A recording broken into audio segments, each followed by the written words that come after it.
Dividend decision का मतलब, हाँ जी सही है। नेक्स्ट डिसीजन आता है डिविडेंड डिसीजन, डिस्कस करते हैं। डिविडेंड डिसीजन का मतलब क्या था? प्रॉफिट अर्न कर लिया हमने, मेरा प्रॉफिट, अब कितना तो शेयर होल्डर में डिवाइड कर दे एज ए डिविडेंड और कितना हम अपने पास रिटेन करें। अगर आप पूरा का पूरा डिवाइड कर देते हैं तो यस आपके जो शेयर होल्डर है वो सेटिस्फाई रहेंगे, उनको बड़ा अच्छा लगता है सारे में कि ठीक है रोज की रिटर्न अच्छी मिल रही है, लेकिन कंपनी की ग्रोथ नहीं होगी क्योंकि जब आप पैसा दोबारा से नहीं लगाओगे, रीइन्वेस्ट नहीं करोगे तो कंपनी ग्रो कैसे करेगी। और अगर आप सारा का सारा ही रिटेन कर लेते हो तो शेयर होल्डर में सेटिस्फेक्शन नहीं रहेगा, कंपनी कुछ देती तो है नहीं। जब देखो रीइन्वेस्ट दिखता है कि मार्केट प्राइस बढ़ गया है लेकिन हमारी प्रॉफिट में तो कुछ नहीं है ना। तो आपको एक डिसीजन लेना है कि आपको कितना प्रॉफिट का पार्ट अपने पास रखना है और कितना प्रॉफिट को डिवाइड करना है एज अ डिविडेंड। तो this is dividend decision, appropriation of profit earn out of profit, how much dividend and how much retain earn. Dividend decision के दो पार्ट, रिटेन कितना करना है और आपको डिवाइड कितना करना है। अगर ये डिसीजन आपको लेना होगा, कुछ उसके फैक्टर्स हैं जिसको भी डिस्कस करना है जो आपका क्वेश्चन आएगा। देखिए फैक्टर में फर्स्ट है आपका अमाउंट ऑफ अर्निंग। डिवाइड तब करेंगे जब आपके पास अर्निंग आ रही है। डिविडेंड डिवाइड कैसे होता है? प्रेजेंट और पास्ट अर्निंग में से, इस साल की हो गई या उससे पहले की अर्निंग होगी, मिला के जैसे आपका डिविडेंड डिस्ट्रीब्यूट होता है। अर्निंग ज्यादा है डिविडेंड ज्यादा डिस्ट्रीब्यूट कर दीजिए, अर्निंग कम है डिविडेंड कम डिस्ट्रीब्यूट कर दीजिए। सबसे सिंपल टॉपिक है। तो नेक्स्ट आता है आपका स्टेबिलिटी ऑफ अर्निंग। एक बात बताओ बेटा, कभी किसी मंथ में तो बहुत सारी अर्निंग हो जाती है, किसी में कम हो जाती है। मैं खुद भी सर्टेन नहीं हूं कि मैं कितना अर्न करूंगी, तो क्या मुझे ज्यादा डिस्ट्रीब्यूट करना चाहिए? No ma'am. हाँ जी बताइए। और एक मेरी फिक्स गवर्नमेंट एम्प्लॉई हूँ, आराम से पूरा पैसा मुझे पता है तो मैं आराम से डिवाइड कर सकती हूँ, अपने अकॉर्डिंग ज्यादा डिवाइड कर सकती हूँ क्योंकि मुझे पता है कि इतना तो आना ही है। अगर मेरी अर्निंग स्टेबल है तो मैं आज डिविडेंड ज्यादा डिस्ट्रीब्यूट कर सकती हूँ। अगर मेरी अर्निंग स्टेबल नहीं है, क्योंकि अगर आप आज डिस्ट्रीब्यूट कर दोगे कल अर्निंग नहीं हुई तो शेयर होल्डर को आपसे नाराज हो जाएंगे। तो अगर आपकी स्टेबिलिटी नहीं होती है तो आपको कम डिविडेंड डिस्ट्रीब्यूट करना चाहिए। थर्ड आता है आपको, फिर आता है stability of decision, sorry stability of dividend. एक तो था स्टेबिलिटी ऑफ अर्निंग, आपकी अर्निंग स्टेबल है तो आप ज्यादा डिविडेंड डिवाइड करते हो और आपकी अर्निंग स्टेबल नहीं है तो आप कम करते हो। अब आता है स्टेबिलिटी ऑफ डिविडेंड। देखो कंपनी की पॉलिसी हो सकती है ये कि कंपनी किस तरीके से डील करे। अगर कंपनी की पॉलिसी है कि हर बार हम 5% डिविडेंड देते हैं, हमें अच्छा लगता है, कभी 5 कभी 10 ऐसा नहीं, एक फिक्स कर दिया 7% डिविडेंड देते, स्टेबल पॉलिसी है तो हम उसी हिसाब से देंगे। अगर कंपनी की पॉलिसी है कि जिसके अकॉर्डिंग प्रॉफिट है वैसे ही कर देंगे तो कंपनी हाई भी दे सकती है और लो भी। अगर आपको स्टेबल रखना है तो आप कम रखोगे, ज्यादा डिविडेंड को डिवाइड नहीं करोगे, क्योंकि अगर ज्यादा अभी डिवाइड कर दिया तो आपको देखना पड़ेगा कि नेक्स्ट टाइम के लिए है या नहीं। फिर आता है सबसे इंपॉर्टेंट पॉइंट, ग्रोथ अपॉर्चुनिटीज। आज मेरा एक कोचिंग सेंटर है और मुझे उम्मीद है कोचिंग सेंटर आगे मेरा फ्लोरिश रहेगा, मुझे और स्टूडेंट मेरे पास आएंगे और सब्जेक्ट इंक्रीज होंगे, तो उसके लिए मुझे इंफ्रास्ट्रक्चर चाहिए होगा, मुझे बोर्ड चाहिए होगा, सब कुछ चाहिए होगा। तो अगर जो मेरी अर्निंग है मैं उस अर्निंग को क्या करूं बेटा, वापस से अपने बिजनेस में लगा दूं या फिर चलो ठीक है खा जाओ खर्च कर लो, बांट दो, क्या करना चाहिए? आंसर है कि अगर आपकी ग्रोथ अपॉर्चुनिटी है, आपको लग रहा है कि बिजनेस ग्रो करेगा तो आपको एसेट्स परचेज करनी होगी, आपको बिजनेस में और पैसा इन्वेस्ट करना होगा, तो आप डिविडेंड कम डिस्ट्रीब्यूट करोगे, रिटेन ज्यादा करोगे। और अगर आपको लगता है कि अपॉर्चुनिटी के चांसेस नहीं है, हमने तो फिर भी इतना ही कमाना है, तो क्यों ना शेयर होल्डर्स को खुश किया जाए, आप डिविडेंड ज्यादा डिस्ट्रीब्यूट करो। क्लियर है? ग्रोथ प्रोस्पेक्ट, वहां पर वर्ड आ सकता है ग्रोथ प्रोस्पेक्ट। अगर ग्रोथ प्रोस्पेक्ट है तो क्या होगा बच्चों, ग्रोथ प्रोस्पेक्ट में क्या करना है आपको, डिविडेंड को कम डिवाइड करना है, यानी कि रिटेन ज्यादा करना है, because you are going to reinvest in business. Reinvestment करोगे तभी ग्रोथ पॉसिबल है ना। और आपको लग रहा है ग्रोथ नहीं रहेगा, तो बेटा जो प्रॉफिट है वो बढ़ते जाइए, आराम से कम से कम उसको एंजॉय करो। तो फिर आप क्या करोगे, डिविडेंड ज्यादा डिस्ट्रीब्यूट करोगे, रिटेन कम करोगे। मैंने रिटेन कम करने को कहा है, मैंने ये नहीं कहा कि रिटेन ही मत करो, क्योंकि हम हमेशा कंजर्वेटिज्म पे चलते हैं, आने वाले ऑफिस के लिए तैयार रहते हैं, तो हम रिटेन करते हैं, लेकिन अकॉर्डिंग टू दिस कम करते हैं। नेक्स्ट आता है कैश फ्लो पोजीशन। अगर कंपनी प्रॉफिट अर्न कर रही है, इसका मतलब ये नहीं होता कि सारा कैश पे आपके पास आ रहा है। फॉर एग्जाम्पल एक बोर्ड की बात करूं, ये 1 लाख का बोर्ड है, मुझसे 1% तक ने परचेज कर लिया 1,50,000 में, लेकिन अभी पैसा नहीं दिया, वो 2 इंस्टॉलमेंट में दे देगा। प्रॉफिट तो हुआ 50,000 का, क्या बस मेरी प्रॉफिट में आ गया, क्या मैं बांट सकती हूँ, नहीं। तो अगर कैश फ्लो पोजीशन अच्छी है तभी आप डिविडेंड डिस्ट्रीब्यूट करोगे। अगर कैश फ्लो पोजीशन अच्छी नहीं है, चाहे प्रॉफिट आपने कितना भी अर्न किया हो, आप डिविडेंड डिस्ट्रीब्यूट नहीं कर सकते। नेक्स्ट आता है शेयर होल्डर प्रेफरेंस। अब ये बड़ा बच्चों के लिए डिफरेंट सा पॉइंट है।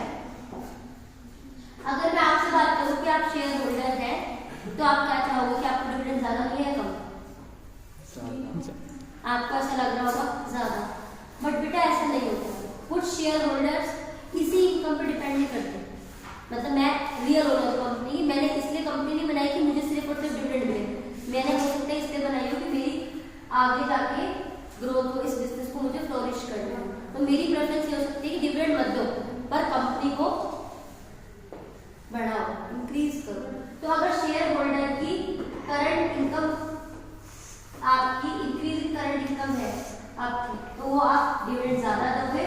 अगर कैपिटल गेन्स है तो आप डिविडेंड कम दोगे। आप इसको ऐसे भी कर सकते हो कि अगर शेयर होल्डर की ये आपकी मेन इनकम है, तो आपको डिविडेंड ज्यादा डिस्ट्रीब्यूट करना पड़ेगा, बिकॉज उनकी लाइवलीहुड इससे, और अगर उनकी साइड इनकम है तो you can give less dividend. मतलब डिविडेंड डिसाइड तो शेयर होल्डर ही कर रहे हैं, तो शेयर होल्डर खुद बता सकते हैं हमारी प्रेफरेंस क्या है, कि नहीं हमारा तो सब हमारे तो अलग बिजनेस चल रहे हैं, इस कंपनी का पैसा अभी हमें नहीं चाहिए, आप उसको री इन्वेस्ट कर दो, तो हम कम डिविडेंड करेंगे। और उनको लगता है कि हमारी मेन सोर्स ऑफ इनकम ही यही है, तो डिविडेंड को ज्यादा डिस्ट्रीब्यूट करना पड़ेगा।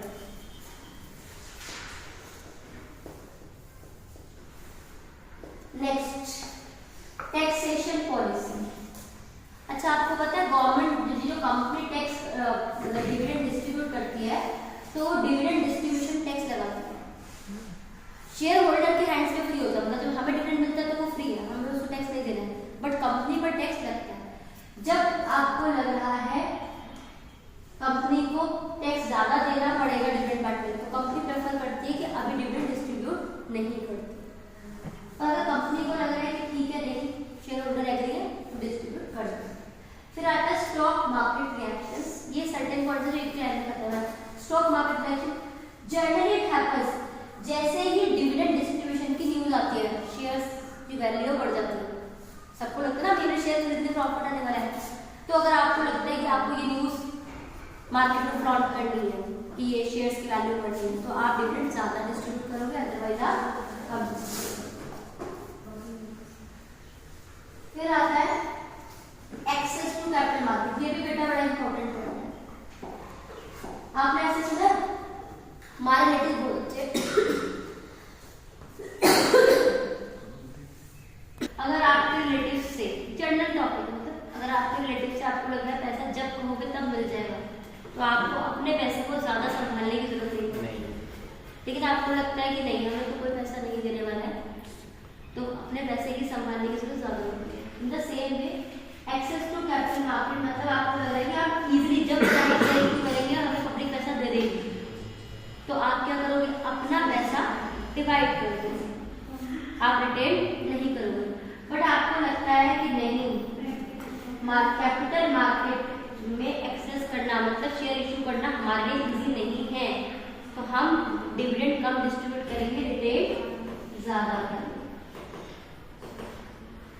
ये बात समझ रही है? मेरे को कैपिटल मार्केट में एक्सेस नहीं है का मतलब क्या है कि मुझे कैपिटल मार्केट से इजीली पैसा नहीं मिलेगा, मेरे शेयर्स इशू होंगे, सब्सक्राइब नहीं होंगे। जब मुझे पता है कैपिटल मार्केट पैसा नहीं देगी तो पैसा चाहिए तो मैं क्या करूँ, अपना ही सेव करती हूँ, तो मेरे डेट ज़्यादा करूँगी। और अगर मुझे लगता है कि इजी मिल ही जाएगा, ठीक है अपना डिस्ट्रीब्यूट कर देते, जब चाहिए वो मार्केट से ले लेंगे। नेक्स्ट आपका आता है last, legal constants and contractual constant. बेटा अगर कंपनी ने कुछ भी डिविडेंड डिस्ट्रीब्यूट करना है तो भी उसको सेबी की कुछ गाइडलाइन को फुलफिल करना है। Dividend can not be paid out of capital, ये क्लियर वर्ड है। आपका बहुत मन है कि आप डिविडेंड ज्यादा डिस्ट्रीब्यूट कर दोगे, लेकिन कंपनी ने आप क्लियरली कह रहा है कि आप डिविडेंड तब तक नहीं बांट सकते जब तक आपकी अर्निंग ना हो, मतलब पेड अप कैपिटल से नहीं बांट सकते, तो आप नहीं बांट सकते, रिटेन नहीं कर सकते। नेक्स्ट आता है कॉन्ट्रेक्चुअल कॉन्स्टेंट। मैंने किसी से लोन ले लिया, उसका पैसा दिया नहीं और कह रही हूँ कि डिविडेंड बांट देते हैं, वो जो इसने लोन दिया है वो पागल थोड़ी ना, वो क्या कहेगा, कॉन्ट्रैक्ट में पहले लिखा जाएगा जब तक कि पूरा लोन रीपे नहीं होता कंपनी इतना डिविडेंड डिस्ट्रीब्यूट नहीं कर सकती या इतना डिविडेंड कर सकती है। तो अगर आपके लिए ऐसे कुछ कॉन्स्टेंट्स, कुछ बैरियर्स हैं तो आपको उसके अकॉर्डिंग भी डिविडेंड डिस्ट्रीब्यूट देना पड़ेगा। ये आता है आपका 11 करने के 11 पर को कैसे लगते हैं। 4 strawberries, 2 apples, 2 cake, let's go together. 4 strawberries, strawberries क्या है, stability of earning, technical change, stability of dividend. 4 strawberries मतलब stability of earning,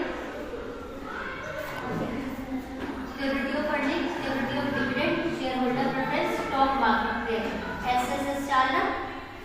4 strawberries, 2 apples, apple मतलब amount of earning access to capital, 2 cakes मतलब cash proposition and contractual constant. Let's grow together, let's go together, let's go together का first word. तो आपके 11 factor आपको learn हो जाएंगे।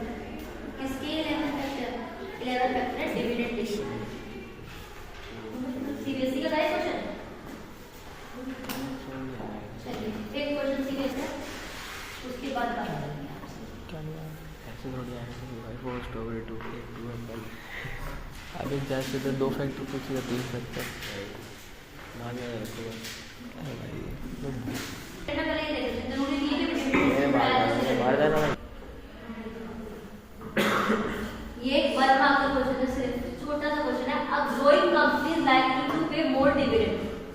एक company जो ग्रो कर रही है उसको डिविडेंड ज्यादा डिस्ट्रीब्यूट करना चाहिए या फिर वो ज्यादा डिस्ट्रीब्यूट करेगी, क्या कहते हो, करेगी? आंसर है फॉल्स। क्यों फॉल्स? क्योंकि जो ग्रोइंग कंपनी है वो रिटेन ज्यादा करेगी, उसको ग्रो करने के लिए और एसेट्स चाहिए होगी, और वो एसेट्स के लिए पैसा कहाँ से आएगा, अपना खुद का आएगा। 1 मार्क का क्वेश्चन है, उसकी सॉल्यूशन आती है 3 मार्क्स की।